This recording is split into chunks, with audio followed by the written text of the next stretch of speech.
मतलब ग्रेविटी क्या है इसका जवाब फिजिक्स के पास आज तक नहीं है। नहीं, क्योंकि इसका बिहेवियर इतना कंफ्यूजिंग है कि कोई सिंगल जवाब है ही नहीं। तो मतलब आइंस्टाइन गलत था, ग्रेविटी स्पेस टाइम का कर्वेचर नहीं। नहीं भाई, गलत नहीं था, मगर पूरी तरह से सही हुआ तो यूनिवर्स एक पॉइंट पे जाके सेंस बनाना बंद कर दे। वो कैसे?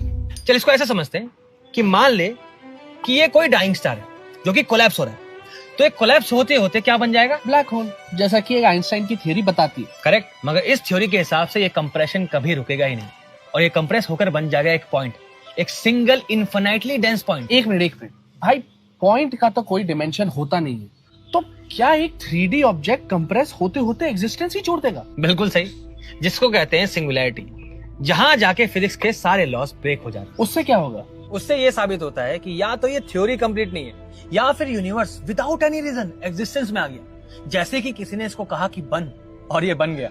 मगर भाई ये सिंगुलैरिटी है क्या चीज जहां फिजिक्स के कोई भी लॉस काम ही नहीं कर रहे हैं? या फिर सिंगुलैरिटी शायद एग्जिस्ट ही नहीं करती, क्योंकि क्वांटम मैकेनिक्स कहती है कि अगर ग्रेविटी फोर्स हुई तो सिंगुलैरिटी कभी बनेगी नहीं और हर डाइंग स्टार एक हद तक कोलैप्स करेगा, उसके बाद ग्रेविटेशनल फोर्स अट्रैक्टिव ना बन के रिपल्सिव हो जाएगी। मतलब एक हद के बाद अगर ग्रेविटी रिपल्सिव फोर्स बन जाती है तो ये तो एक बाउंस इफेक्ट हो गया, यानी कि एक ब्लैक होल कंप्रेस होने की बजाय एक्सपैंड करने लगे। और इससे कोई भी ब्लैक होल कभी सिंगुलैरिटी पे कोलैप्स होगा ही नहीं और वो जुड़ जाएगा एक व्हाइट होल से। हद करता है यार, कभी कह रहा है कंप्रेस हो जाएगा, कभी कह रहा है एक्सपैंड हो जाएगा, कभी कह रहा है फोर्स है, कभी कह रहा है नहीं है। भाई क्या है ग्रेविटी?